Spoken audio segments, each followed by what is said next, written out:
All right, everybody, we're back again, and we got Ethan Hunter on the podcast. It is race season, and we're excited to have him and his mechanic Angelo on the pod today. And we are ripping through it. We're going through the whole race season and seeing what he's accomplished so far. And it's been amazing seeing what you guys have done and inspiring people to get into racing and your first season really rallying and seeing the things that you guys are fighting through. So, Dave and I have been talking about it and we're excited to go through some of it with you guys. So can you just walk us through how you and Angelo came to meet as a team and then how you guys have been doing this season and how things have been going? Yeah, Angelo is a certified mechanic at Buick GMC dealership here locally, and we got together on our super late model team is what we started on predominantly, and we transitioned into rally just this year, and I think he's having a good time. It's a blast. It's a fun time. So it's a lot different than the motorsports we're used to. But race season lasts so long in rally. The race season never ends. It's November, and we just finished up our last rally. The next rally is going to be in February, so we only got 2.5, 3 months of off season. Yeah. Now, Angelo, I have to ask, how is it going from working on Denali's to working on a beater 90s Subaru? A bit different. I mean, it's really, it's not a stock Subaru anymore. It's pretty streamlined. Everything's ditched off of it that you don't need. So it's pretty easy to service and work on and get people in a hurry. It's made to do that. It's made to come apart and go back together so we can get them back out on track and racing. Yeah. And you know what? That's the best part about Subaru and like what everybody has seen through all the years of WRC is like these guys roll the car or they break a wheel off and they just 20 minutes on the side of the road and they pop this thing back together and they just keep on going. And they're just made to take that kind of abuse and just keep rolling. Yeah. We've all seen the famous videos of the Subaru with, three wheels just limping over the finish line because they can. Yeah. With the co-driver off the side to keep the counterbalance. I love it. Yeah. It's really, when you break down rally to a core, there's so many cars that are really able to excel in this field, but I feel like you picked one of the best ones. I mean, I really love the older style Imprezas. I think that they absolutely rip on dirt, and there's a reason why they owned WRC for a while. Nobody could touch people like Colin McRae because they were just so fast and they just had so much control in these cars and they're so light and they're just perfect. So how is it with the new wrap you guys put on it? You guys getting a lot more attention in it? Yeah, I think a lot of people like the yellow. Yellow stands out. We definitely had a lot of attention at Park Expose. They all liked it, and we're getting some pictures. Photographers like it. That's a good thing. Get free pictures. We love that. Yeah. Yeah, we're in an RV campground for our last one out in Missouri, and we were getting a lot of attention and traffic coming through looking at the car. Everybody really liked it. Nice. Yeah, for anybody who is listening, they did a new wrap this year, and I'm going to show it here on the screen for you guys. Really, really nice color scheme. It's got the yellowish green kind of look with the white and the black, and it just really brings the whole thing together. Even got the yellow and black Subaru badge, which I love. Absolutely gorgeous. That was printed by my neighbor. That's awesome. I am like such a sucker for fog lights like that. I love the big yellow fog lights that, like these racing ones that you got. And you got the sweet wheels on it. I mean, if you guys get a chance, you need to check out the YouTube channel or Spotify with the video so you guys can see pictures of this thing because it's an absolute monster. As my eyes get older, are those not Sparco wheels? No, they're called speed lines. That's like an American. Okay. Yeah. They almost look like the old, the OZ rally ones. For sure. I like those. Yeah. Love it. I got a picture here of you guys ripping through the woods in this thing. And I gotta say, yes, what an absolute monster this thing is. I love this car. It's 150 horsepower right there. That's awesome. But I mean, this just shows like how hard this thing rips. Just a car like this is just like meant to be in this. I always say this is the habitat of Subarus. A lot of people, go to Boxer Fest and they see them in a parking lot, but like this is where they're meant to be. today, actually, I was reading through the post that you put up about the successes and the things you've had to overcome this season, and a couple different races. The Show Me Rally you said was a success, and if you can, just walk us through what happened, how this all came to be. Yeah, for sure. I mean, the Show Me Rally was a success for us because we finished. That was the main goal, was just to finish. And our first two rallies, we had good pace. We were in second, third place both rallies when we got our DNFs at Snowdrift and Rally Colorado. So we just wanted to finish. We just wanted to get to the finish line and see the checkered flags and pop some champagne. So we bought champagne regardless whether or not we were going to be on the podium. We bought our own champagne if we were going to get fourth or fifth place, because like I Yeah. said, just to finish, we were going to pop our own champagne. So thankfully, we ended up making the podium, which makes it even more of a success. And we were able to, pop champagne in the right aura. So, but there was a lot of trials and tribulations. Not so much with the car. It's more of like those rally stories of all the crazy stuff that happens on the outside and the stuff that people don't see. Yeah. We were following a what do you call it? Like a civilian in their residential area, following them home. Probably they're probably just driving home during our transit, following a resident home or to their home to our next stage, and we're going about 30-40 mile an hour, and I see this buck come out, and I said, oh, he's doing it. You know what them deers do? Out, they just start running and snap right into the side of this car. And we wanted to go for help, but we have time crunch. We couldn't be more than a few minutes late. We always want to help anybody. Anytime I see somebody on the side of the road, I want to help. But when you're in transit during a rally, it's like tough luck. You just got to keep going. Hopefully there's somebody else, or hopefully they're close. Yeah. Yeah. So, but yeah, you just see crazy stuff out there, and that was just one of the things. We also had some road ragers try to kill us in the middle of transit as well. So that was. So something that you mentioned was that somebody smacked a deer, and when you guys were in transit, something that I've always wondered is on the rally track, like there's got to be a chance of deer crossing you. Like I mean, I've seen videos of a bear running in front of these rally cars. I mean, how often do you guys see wildlife, and like how does that affect how you drive? I see. I mean, I always break for critters. I'm an animal lover. I always try whether I'm in my race car or not, because we have a lot of marmots on Pikes Peak. Oh, really? Yeah, those ones they come out, and they must like race fuel, because as soon as we start ripping, they all come out and they wanna see. They get their heads up. They're seeing what's going on out there. So I think it's the vibration that I think calls them out. Definitely. They definitely want to know what's happening, because it's definitely not normal. But they stick their heads up and they come out to check it out, and next thing you know, there's a 2,000 horsepower or something, on Pikes Peak, let's say, race prototype coming up the mountain, and they're like, "Oh crap! I didn't prepare for this. I don't know if I'm fast enough to get out of the way." Right. Yep. So I always try to avoid them if I can. But I think Travis Pastrana hit an elk or maybe a horse. I can't remember if he hit a horse or a elk. But I'm talking, 8 foot tall, right underneath. Took the legs. I think I saw that video. I think it was an elk. He rammed into it. Not his fault, but you can't predict these things, I guess, is the takeaway.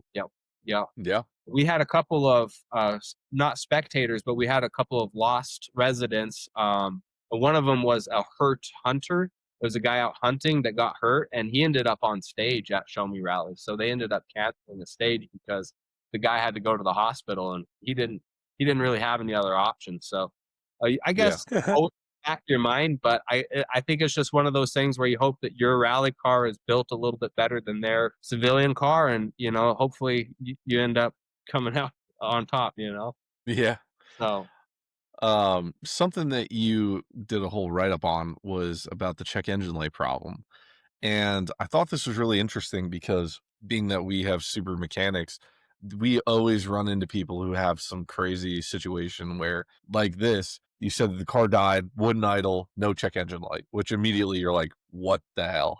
So I see you guys reached out to a tuner, Divulge Motorsports, and he was able to tell you that it was a bad O2 sensor, and then you sent your dad on a fucking mission, and he went and found the sensor, and it's like a Saturday night. Like, this is to me like the most iconic rally story. When I was reading it, I was like, this is amazing, because this is the stuff that you hear about after the race, like after people see what you fought through and how you got to the end. Like, these are the stories that come out of this.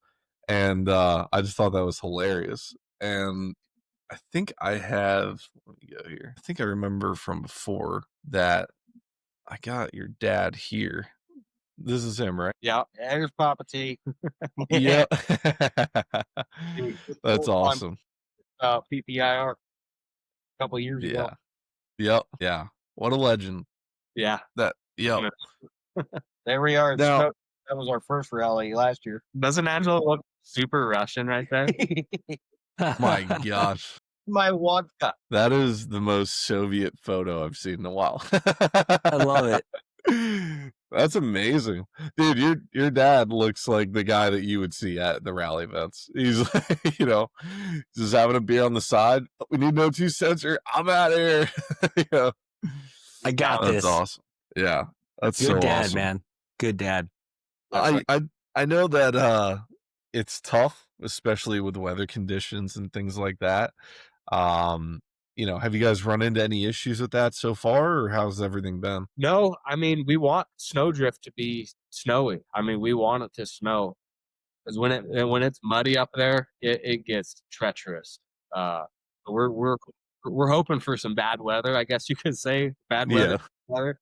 But no, I know at the Missouri rally that we're going to in March this year, they had a big wildfire and a tornado come through during the actual rally. I know a few teams were affected by the tornado, unfortunately. I know nobody got hurt on the rally side of things, but anything can happen. You're out there in the middle of nowhere. Ever since you were on the podcast last and we talked about Bonfire Rally, I have been so excited for this. And I need to know the date, because I'm going to do everything in my power to be there. I want to be there for that race. It's just like when you were walking me through it and talking about it, I started watching some videos about it, and I just can't believe the skill level that it takes, and like such a cool track to race on, and you're just ripping through the woods with the bonfires, and it's just people drinking, and it's just such a cool event. And anybody who gets a chance, I really recommend you guys make it out to some of these races and cheer Ethan on, and it's just really going to be such an amazing thing to see. And it's free. And it's awesome. Yeah. And something else that happened recently is you got a new co-driver. Yes, I did. And it seems like this has been just super successful. Remind me of his name? Alex Augustine. So you guys can see them here. This is after you guys placed third in the NA 4-wheel drive. And yeah, it seems like it's been super, super fruitful for you. Really productive, and you guys are killing it. Yeah, definitely. I mean, it's always fun to share I've never actually shared a podium with anybody. That's something that's pretty specific to rally. Yeah. Or like tandem bicycle. But Yeah. it's one of those things. Yeah, I mean, motorcycles with cycle. That's just one of those things where it's kind of like a rally special thing, and it's a pretty cool bond. He's been a friend of mine since high school, and I didn't know if his work schedule was going to let him do it this year, and it ended up, I think we're going to make it work. It's a big commitment. I mean, we took 6 days off of work to do that rally. Wow. Yeah. And every other team did too. It's not just us. So there's a lot of people taking a lot of time off to go to these things to make $0. Yeah. That's the thing about racing. It really is just a huge commitment. And I feel like, to chase that and to get to where you want to be is such a tough hill to climb. Mhm. I work at a shop, and, my boss and I were close. And I have a previous shop that I worked at when I used to do NHRA stuff. And so I had to we're working on a 16 Ram diesel that I just sent the head out to get machined. And my old boss did it for us. And I went there, and, my current boss is checking out the shop and seeing all the race cars and all the engine work he's doing and stuff. and we were talking about like, man, like how do you think he got into this? How do you think, who taught him how to build these engines and how to get into racing, and like where do you think he made his money? And I told him, I said, dude, I know it's a lot of just chasing the dream. It's such an expensive sport, and it's so hard to just hit the sacrifices. And I feel like with you guys, like It's a passion project. yeah, and with you guys, like you said, you're taking 6 days off work. Like that is so hard to do now, harder than it's ever been. And I feel like you're taking all these sacrifices to chase the dream that everybody wants to be able to chase, but they're not willing to make the sacrifice. So I think it's really exciting to follow your story and what you guys have been doing and seeing where you're heading, because you're already showing that you can hit third place, and that's kind of what happened with Pikes Peak, right? You showed up as a rookie, you crushed it, and it's like you just proved that you're willing to put in the time and the dedication to hit that. So, and part of that is having a great team, and, having somebody like Angelo who has a ton of experience and works at a dealer and knows the ins and outs of this car and being able to put it back together. I mean, that's huge. Somebody else who's willing to dedicate that time. So, I think that it's definitely inspiring for a lot of people, especially in our group, who are do-it-yourself mechanics, people at home that just are trying to figure their stuff out, and it gives them a little bit of a push. But what I want you to talk me through is kind of how you guys are working towards the rest of the season. What have you learned so far, and what changes are you making based on the first races that you've had? Well, now that we finished a race, I want to start pushing my notes more. Me and Alex, this was our first rally. There was a lot of logistics to learn. And, the co-driving, there's a lot of extra stuff, behind the scenes stuff that not a lot of people know about, that you have to kind of get dialed in first. And then we can start working on the notes on the other side, on the back side of things. And I think for Snowdrift, it's not a super high speed rally, but it's a super technical one. So something that, like at the Show Me rally in Missouri, a stage that might take 2 or 3 page notes, it's going to be 6 or 10 page notes for just one stage. So that's a big jump in notes itself. And I think the trust is there between me and Alex. It's more of just him almost trusting himself now, because he's strapped into the same race car that I am. So there's kind of a mutual, and I even had that thought too of like, gosh, there's times where I'm in the race car and I just have no regard for my life at all, and I'm just gonna completely send it and not just, we'll see what happens. I kind of don't have that same feeling because I got somebody next to me now. It's definitely a different tense. With somebody next to you isn't 10 tense yet. I'm still trying to get to that. I'm sure me and him are going to get to that level of complete 10 tenths, but for right now, we're going to inch our way there because those trees come fast. Yeah. And Try to not make just that. cars are really safe. That too. Yeah, that too, yeah. It's tough. You're building a relationship with your co-driver. I mean, some of the best drivers in history, they have been with the same co-driver for years. They Mhm. trust them. It's like the back of their hand, You get to that point where you just know what they're going to say and how they're going to say it. And, you see videos all the time of when you don't have the right communication, or you have a bad co-driver, and how it just falls apart instantly and they end up going off the road or missing time or something goes wrong. And like, being that you The guys blame are game starts happening at that point. yeah. And Yeah. that's a dangerous game. That's a dangerous game. Yeah. You told me a 30, it's a 40. It's like, I think that it's impressive, being that you guys are kind of new in this and you guys are already hitting these milestones. I wanted to turn to Angelo and ask you, being that you are a mechanic in this, and what are some things that you're learning on the track, and some things that you're learning about the Subaru, and as things are progressing, like just some things that you're picking up different from just working on cars. I mean, really, it's all the same thing. It's all nuts and bolts. It's different manufacturer. Things are built and engineered differently. I mean, I've been working on the cars since I was 12 years old, something like that. So, and I've worked in independence before. And like I said before, this thing's really streamlined, so it's pretty simple to work on. And Yeah. it's really just having a system, especially when it comes into service and we gotta chop stuff out real quick and get the car up in the air, looked over. Just the whole team has to be on the same page. And we go through, we do it the same way every time when it comes into service. We check, your tire pressure, we get it up off the ground, we do a shakedown, we look for any kind of, if they went off, we're looking for any kind of damage that we might need to address. And it's just, you get the same rhythm going with the team and with the car, and you make sure everything's tight, right, and ready to go, and send them back out to go Sure. and have fun. Yeah. Now, when the car has an issue like it did, where it's just dead, right? What is the course of action? Because you're kind of on the side of the road in the middle of a race. Like you can't have your team just sprint out halfway down the track. Like, how do you just wait till the race is over if the car won't come back? Or are you guys like just frantically trying to figure it out? Or, I feel like, what is kind of the protocol when you end up in that situation? Well, it depends on whether he's on stage or not. And so with the first two, we DNF'd.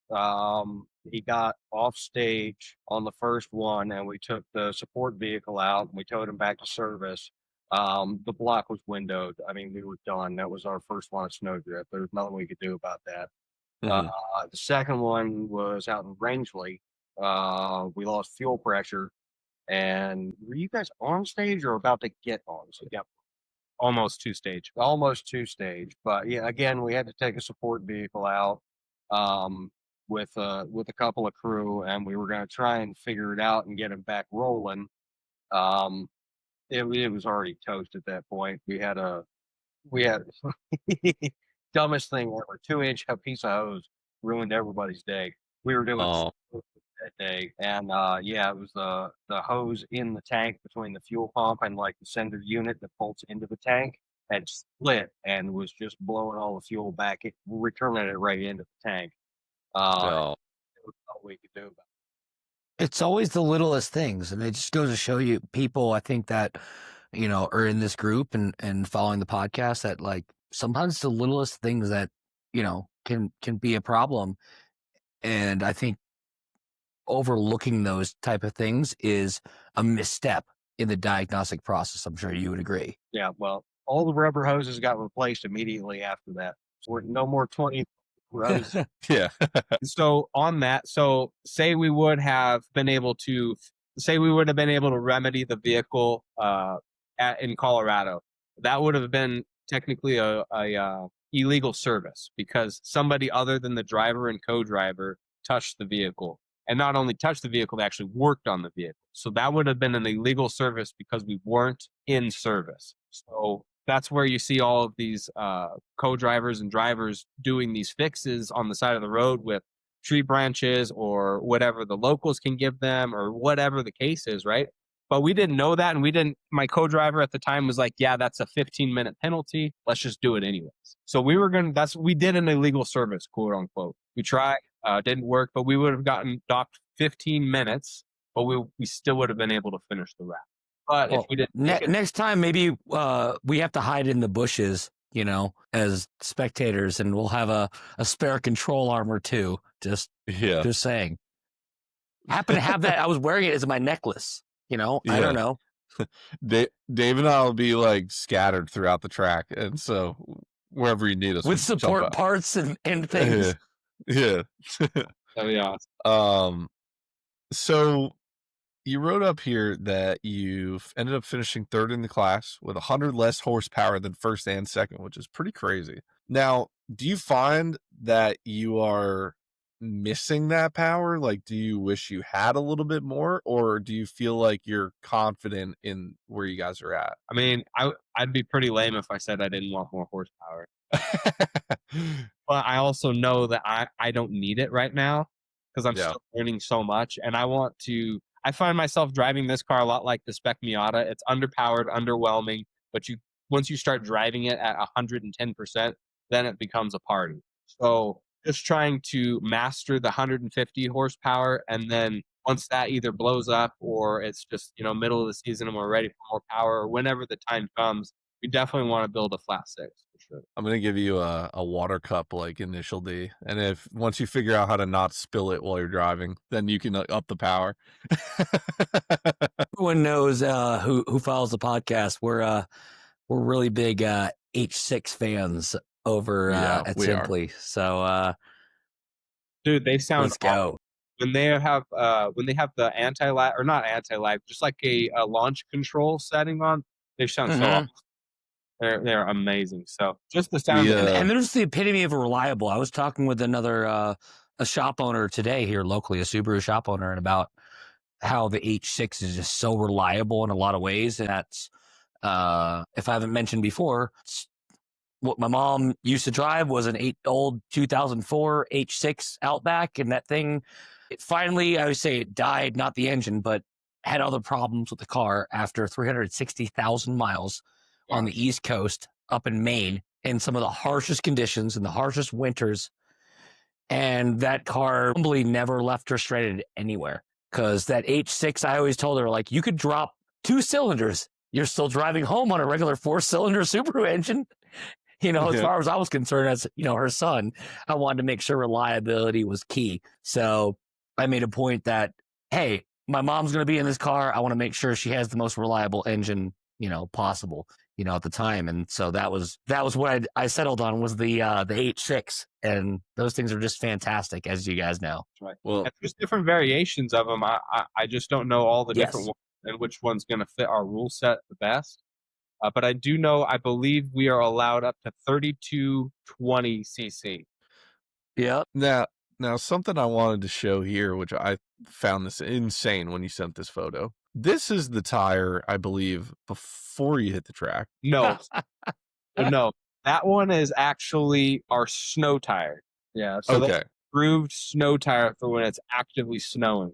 And then Okay. the other tire, that one is a tractionized tire. That one is for when the conditions are buffed. And when I say buffed, that means like multiple passes have gone through on the stage, and the snow Mhm. or has turned into just a polished, buffed ice rink. And that tire has been put on spiky, medieval looking contraption where you actually drive on this and it just tears the tire up. It's like a siping machine of steroids. Wow. Yeah. So that is a Mm. tractionized ice tire. That's crazy. Okay. I They- mean, the difference. They do not let us run studs because Michigan state law does not allow. Really Yep. interesting. That's what makes. Really? That's interesting. Yep. Snowdrift is the only, well, I don't want to say the only rally, but it's one of the most well-known rallies that's studless. So you definitely got to bring your balls for sure. So now I'm just curious, like, can you not buy snow tires or with studs in Michelin or in Michigan at all? No, I mean, you could just get a ticket.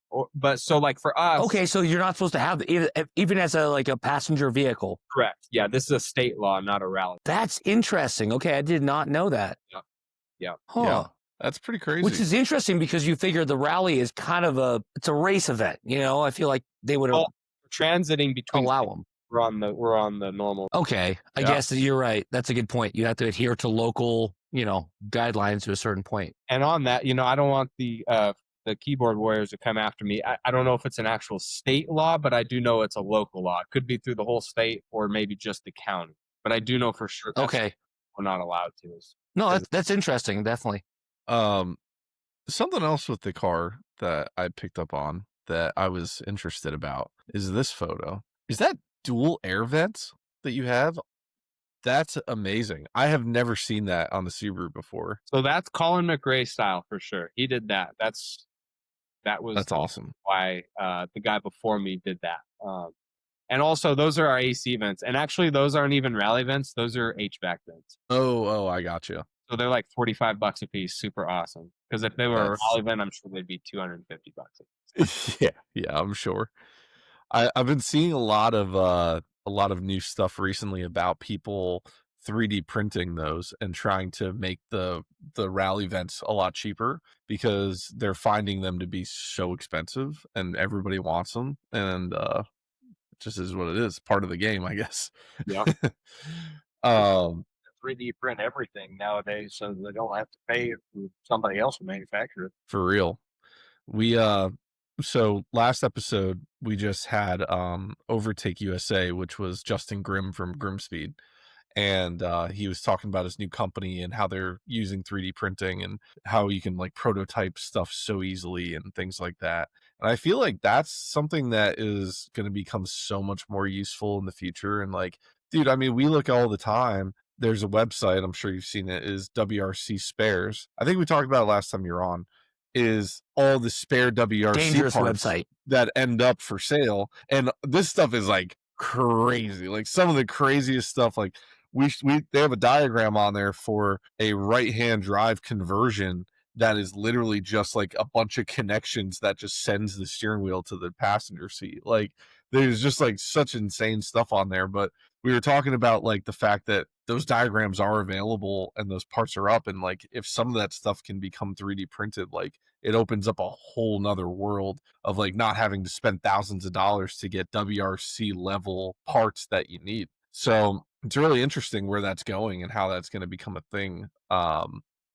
Is there anything that you guys find that you're still needing parts wise, or like something that you guys always keep on hand that you're running into that you need to swap out constantly or anything like that? No, we're pretty solid. I mean, we got lots of spares. We got spare axles. Just general things that might be a problem and break. We try and carry a lot of spares. There's nothing really that we've had multiple failures with. We've just had different weird things go out. The car's pretty solid right now. It's really sorted. She's put together good. She feels good with Ethan, on stage and everything. So, and we just try and listen to Ethan and Alex when they come in, if they have any concerns or if they had it off as to what we need to really focus on and look at. But just like I was saying before, with the process coming into service, we got what we're gonna look at every time. Doing a shakedown, checking tire pressures to make sure one isn't going down, checking for fluid leaks, so on and so forth. But there's nothing that really has been a regular failure for us. We're still you're driving the car about 85% right now. So once we start really pushing and trying to get up in the podium, we're going to find out what's going to break. We're going to hope there's a spare there to slap another one in and go again. Are you guys keeping a O2 sensor on hand now, or hey, spares list? Can't blame me on that one. I think definitely a need. I feel like we've all been down that road of you really need something and you're like, fuck it, I'm gonna go get it. I'll make it quick, but I had a O2 bug eye back in the day, and this guy in Virginia had a carbon hood for sale, and he was like, come get it today, like cash. It was a good deal. I was like, how the hell am I gonna get this thing back? I ripped my hood off. I'm just driving it hoodless, all of a sudden just downpour. It's just downpouring the whole way. I'm like, no.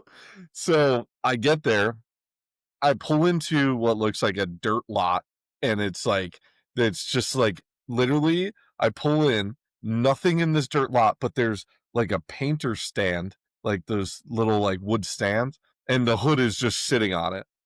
And so I message the guy and I'm here. And then I just see two people come out of the woods and they're like, yep, here it is. And I'm like, okay. So they grab the hood, they help me bolt it on. I'm like, cool. I turn around, I go to leave. The second I get on the highway, the hood scoop starts rattling, and then I see the scoop rip off the hood, and then it slams down and shatters my whole windshield. And then I go, I pull over on the highway. I go running down the highway. I grab the scoop, get back in the car. I go to local AutoZone or whatever. I find out they had, out of like 8 studs that hold the scoop on, they had one nut holding it on. Oh my God. So I just was like, you know what? This is it. I'm never doing this again. I was like, it cost me a windshield. It's like a 2.5 hour drive. I was like, oh my God. But that's what happens, you want something bad enough, you need it, you go get it. It's These are the true automotive enthusiast stories that I feel like encapsulate what we all have lived, yeah, on multiple occasions. It's not just, singular events, as we talk about. It's like, no, anytime you think you've been there and done that, cars will throw you another curveball. You're like, well, I always say famously, you never want your mechanic to say, well, I've never seen that before. yeah, yeah, yeah, And I'll probably see it again. yeah, yeah. I just wanted to show this one last picture that you sent. I thought this was cool. Talk to me a little bit about this. Seat pour. So that's like a 2-part epoxy foam, expanding foam that fits you perfectly. It conforms to your whole body, and then you trim it away, and then you're left with a perfect little insert. This is genius, because I have always seen when they pack parts in a box or whatever, and they put the expanding foam in there and it makes that perfect seal. And I'm always like, there has to be more uses for this, because this is like ingenious. Like, to think about it, doing it this way with a seat like that, it's perfect. Like, it must be literally exactly made to your body. Like, there's no seat out there that could do that. So like, doing this is like, how did you come up with this? Did you see other people doing it, or did you just say, screw it, we're going to order this? Or No, that's actually one of our awesome sponsors, BSCI Energy Impact Systems. They build all the roll bar padding for the NASCAR teams, and they also really? NASCAR seats. So I try to I'm always trying to blend my worlds together. My circle track worlds, sprint car, asphalt, all that type of stuff, blend it all into one. So yeah, the rally car's got a little bit of stock car in it now. That is so you. I have to say. I feel like you've touched so many areas of racing that it just makes sense that you'd pull something from NASCAR into your Subaru rally car. It's awesome. We love it. They're a great company. Anybody that's they actually go out and try to like make people safe, and I love that in race cars. Anybody that's going to try to make drivers more safe, we need more of that. Yeah, I feel like this would be way better if you got in a crash too. Like, Sure. you, Actually, I like, left a little chunk on the bottom left hand, or the bottom left side of my seat. On the computer, it'd be the bottom right hand side. So a little chunk of that is left on the seat, so that if I do get in a roller accident, it's kind of like a knee protection as well. So my legs aren't going to smack the roll cage. I think you should. Yeah, Yeah, this there picture you go. too. So that's how it comes out of the seat. So after you've done the pour, we're letting it dry overnight, and then we'll cut it with a turkey carver after. And got one too. Yeah. I mean, do you feel like this is helping you? Like, yeah, Sure. I figured. Yeah, That's I mean, awesome. I want to make sure that my back's okay if we do get in an accident. I mean, you only got one back, and you got to keep it. So What is it that you guys are the most excited for coming up? And then also, what's the best moment you guys have had so far? I'll let you answer that first, Angelo. I'm super excited for Snowdrift coming up. Nice. I keep doing that. It was really good last year. Really good event to be at. Super cool. I wish we had finished last year, so that's what we're going to go for this year, and maybe another podium. But it's just a really, with the snow and the environment and everything else out there, it's a really super awesome rally to go do. Got some redemption Yeah. time. Yeah. Yeah. And for me, I guess I'm most excited for what's to come. With rally, you don't know what's coming. I'm excited for the unknown. The unknown is what excites me. I like to do stuff that's new and exciting and fun. I've been racing motorsports for a long time, and when you're out on the racetrack, you kind of know what's going to happen and who's going to win, or who has the best shot at winning, or what the next corner is going to, there's not going to be a deer or a civilian or a tree falling over or any of that kind of stuff on a racetrack. We've got a lot of comfortability out there. In the rally car, it's like, gosh, who knows what's going to happen, and that's what's most exciting for me as the driver. And then also, I don't want to say this, but I am kind of excited for my first rollover, so that I can go back to service and be like, all right, boys, here you go. Hang on. I got to have some wood somewhere. Okay. Right. I already bought a new windshield. The windshields for 94 Imprezas are super hard to find. So I Yeah. have one already. So it's already stashed away, ready to go. Oh man. They will not let you. So if you roll over in a rally and your windshield cracks, they won't let you continue on. But if you have an extra windshield, you can slap it in and you're off the races. Now, I don't know if this is legal, but I have seen rally drivers kick out the windshield before. What they're doing, so and that's why I have two ski goggles or motocross goggles in the back seat of the Subaru. So if we do have to kick out the front windshield, then we'll throw on our goggles and then we'll drive to transit. Basically, you'll have to do, if it was convenient and you rolled over right before the next service, then you would just drive to service. If you had one more stage to do before service, you would actually forfeit that stage, go straight to service, do an illegal service, and then you would catch up onto the next regroup, which would be after service the next time. So, yeah, Okay. Now, yeah.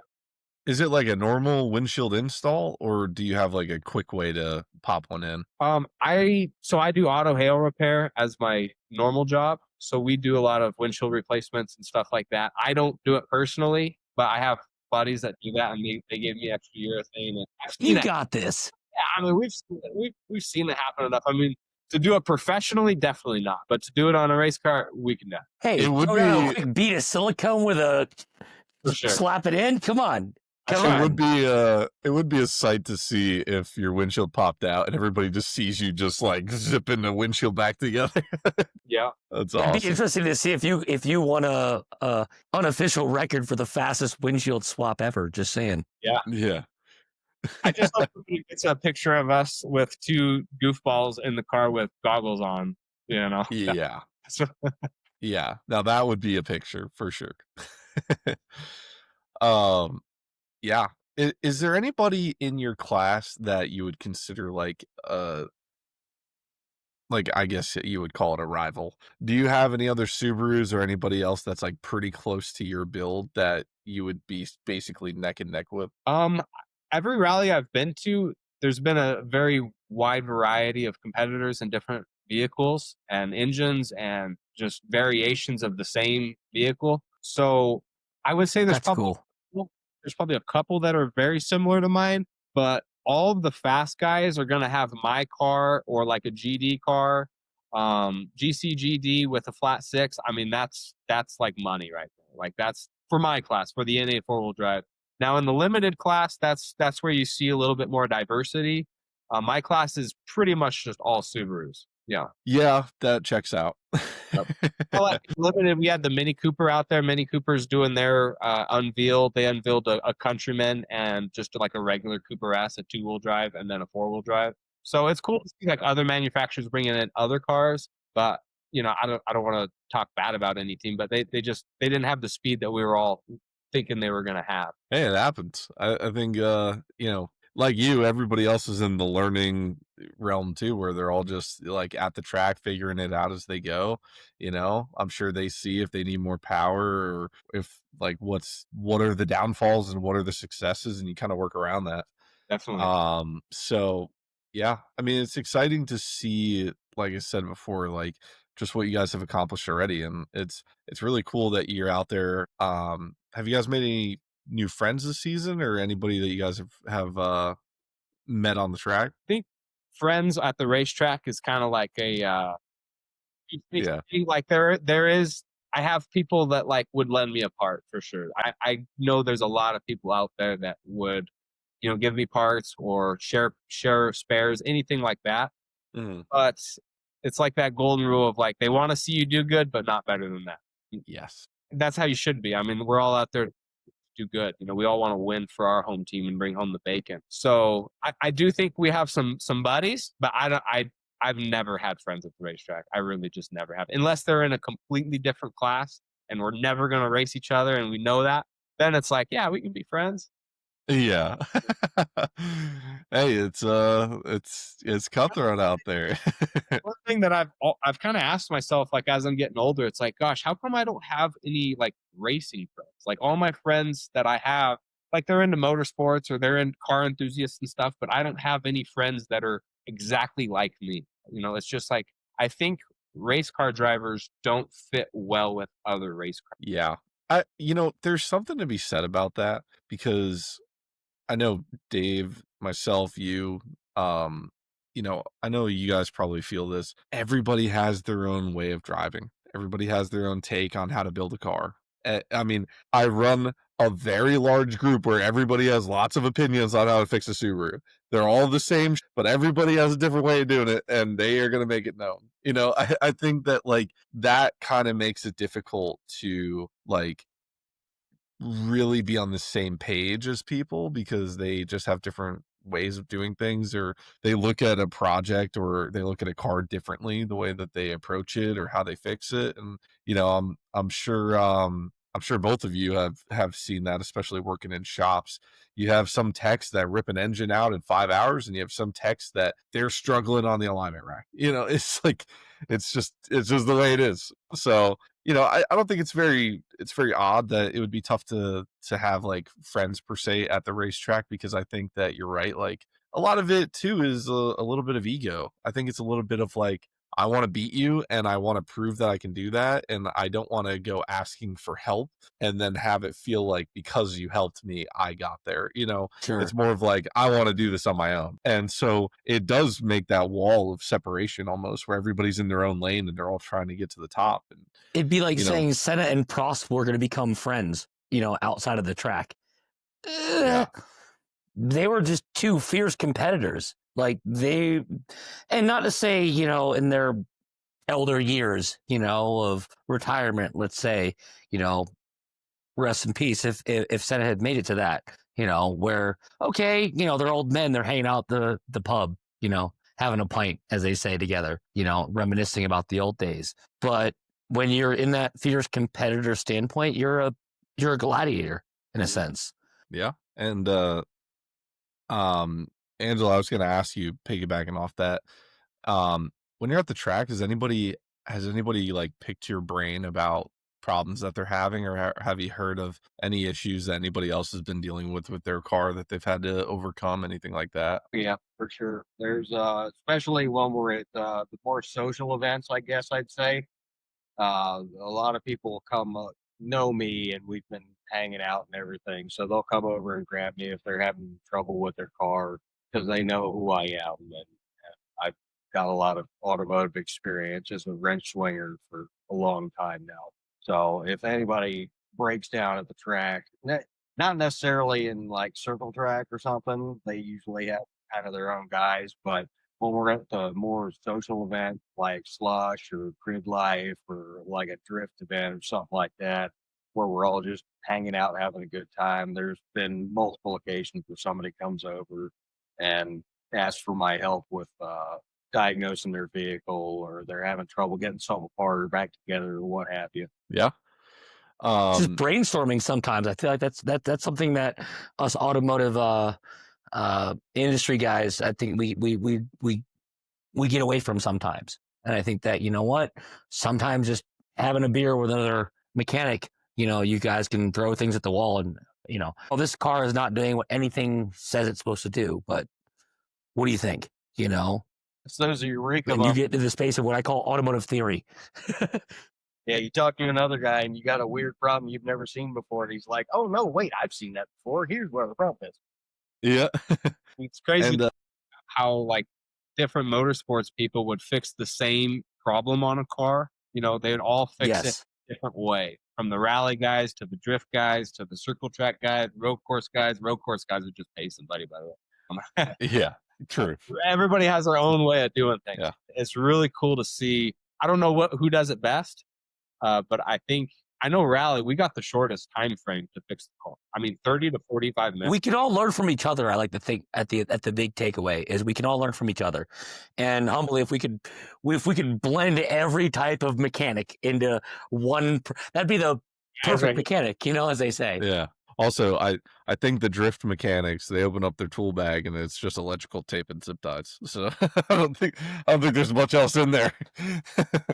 Hey, you have to have a drill. You have to have a drill to put those zip ties, make the holes to put the zip ties through. Yeah.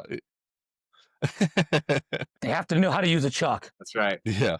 Now, I didn't ask this before, but Angelo, is this your first race team that you've done this for, or have you been around racing for a while? Or This is my first race team that I've been on. Years ago, I wanted to get on a race team professionally. Mhm. Kind of glad that I didn't do that back then. I think it probably would have soured me on it. yeah, But this is really an experience that I've been really enjoying being on the race team, and especially this is multiple different disciplines, variations, race cars, tracks. We do all sorts of stuff, so it's never boring. It never slows down, and it's almost always an excellent time. It's very rare that we have a bad time. hey, you picked a good team to be on because Ethan definitely knows his stuff, and it seems like you guys got a solid crew there. So that's awesome. It's great to see this, and I think that our first conversation, Ethan, it was a little bit of this, like, you had this career on Pikes Peak and you had messed around in a couple other areas of racing. I think you said spec racing you were in, some stuff like that. And so you were looking towards rally as like this next stage to kind of like prove what you can do, and also like to enter on the ground level and build up. And I think that now having you back on, it's really cool to see that transition of where you found the guy next to you, you found the mechanics, you have the car, you have the sponsors. It's like it's all coming together, and then you go out there and you crush it and hit third. So I mean, I think that Dave and I are both super excited to see where this goes. And like I said, I just had a baby, so things are tough now. But I do want to know when Bonfire Alley is, because I definitely want to try to make that. And my wife's gonna have to deal. So You guys do a lot of beer with the Michiganders. They drink yeah. a lot of beer out Yeah. there. Well, hey, I just gotta say it. No obligation, Patrick, because again, I know you have a lot of other logistics. But hey, if you can find your way out here for a work trip to Colorado, we could drive out there and we could humbly offer our modicum level of support, however that may be, to you, Ethan. So whether that be driving, hey, we got a lifted Subaru Outback, so it's not a per se rally vehicle, but guarantee you we can deal with some Michigan winter. And oh yeah, when everyone's snowed in and the roads are closed, we'll find a way to get you some auto parts if you need them. That's right. Well, That's right. well, We'll offer some Dave, support, guys. Let's go. well, Dave, Take it out. yeah, Dave, we obviously are taking the Baja, because how else are we going to know if canola oil freezes or not? So That's a good point. We'll bring both just in case, because if we have Yeah. to tow the Baja with the Outback. So yeah, fly out here. Yeah. You drive the Outback. I'll drive the Baja. You're the support vehicle. You yeah. tow me if need be. Let's go. Now, Angelo, every person that we have on the podcast, we always ask them this question. We asked Ethan when he was on. We have done this where Dave has a Subaru Baja. It's NA. It's got around 200K on it. And we have filled it with canola oil instead of oil. So, the game plan is we're going to see how long it goes until we hit 3,000 miles and do an oil change. So we ask each guest how long they think it's going to go, because we're taking bets on when this thing is going to explode. Ethan, when you were on, I think we were at around the 300-mile mark, and I believe you said you were thinking it was going to go the full 3,000. Now Dave has an update since then. How many miles are on it? We're about 750, so not a ton, but Hey, but we're almost a third of the way there, and it's got no metal in the oil. He hasn't had to add any oil. This thing is cruising on canola oil. quiet. And what I always say is, dude, I hope it works out, because it's a $10 oil change. If Subaru Bajas at 200,000 miles can run on canola oil, I think it I'm was about sold. $12 with inflation, just to be fair. I wonder how many oil changes, right, you would have to save the extra $40 on to make it worth it. If the engine blows, you've saved enough money to then buy a new engine. That would be the goal. So, But so, Angela, what is your guess? How long you think this thing is going to go? I think it really depends on how the vehicle is being driven and how hard you're pushing the engine as to how well the canola oil is going to work. It probably doesn't have the correct lubricity characteristics, and I guarantee it doesn't have the detergents in it to bring everything out of the engine and into the oil, into the filter, so on and so forth, so you can bring it out. I think if you drive it gently, I don't see an issue with you making 3,000 miles on canola oil. It's probably about the viscosity of 0 to 20. It can't be a whole lot different, but I don't think you'd be able to continuously do oil changes repetitively with that without the proper electricity and the detergents in it to get all the I crap agree. in the engine. I think in the long term, you'd roach an engine really quick. I don't think you're going to have an issue making 3,000 miles, but making 70,000, 80,000. I think that's where the issue is. Personally. Yeah. Yeah. We've had a lot of takes on this. And how this came to be was originally Dave and I did some research and found out that old warships used to run on canola oil. And the viscosity of canola oil is actually 530. So it's thick enough that you can actually run it as oil. And so we got the idea to put it in the Baja and see how long it would go.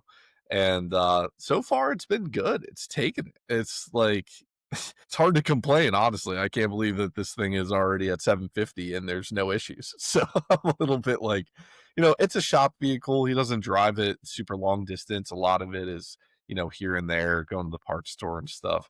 The max distance is about like 60 to 70 miles. Yeah. But I think it goes to show that like it's hard to kill some of these super engines too, I think. What's the oil? Oil temp. Do you have a gauge on that? So What's that? the oil temp. Oil temp. No. No. Nah. No. We for any Karens out there, we actually have a spare engine for that we just inherited that's been sitting in our shed out back of our shop, just taking up space.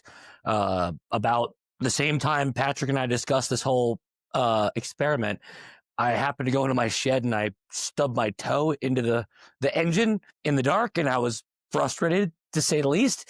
And so all the more reason I'm like, you know what? If we blow it up, I have another engine. I'll just throw it in there. I'll be fine. But it's an NA Baja single overhead cam.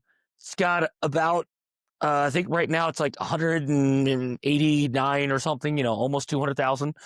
And yeah, still going just fine. And our end goal is at 3,000 miles. We're sending a sample to Blackstone, and we're not saying anything.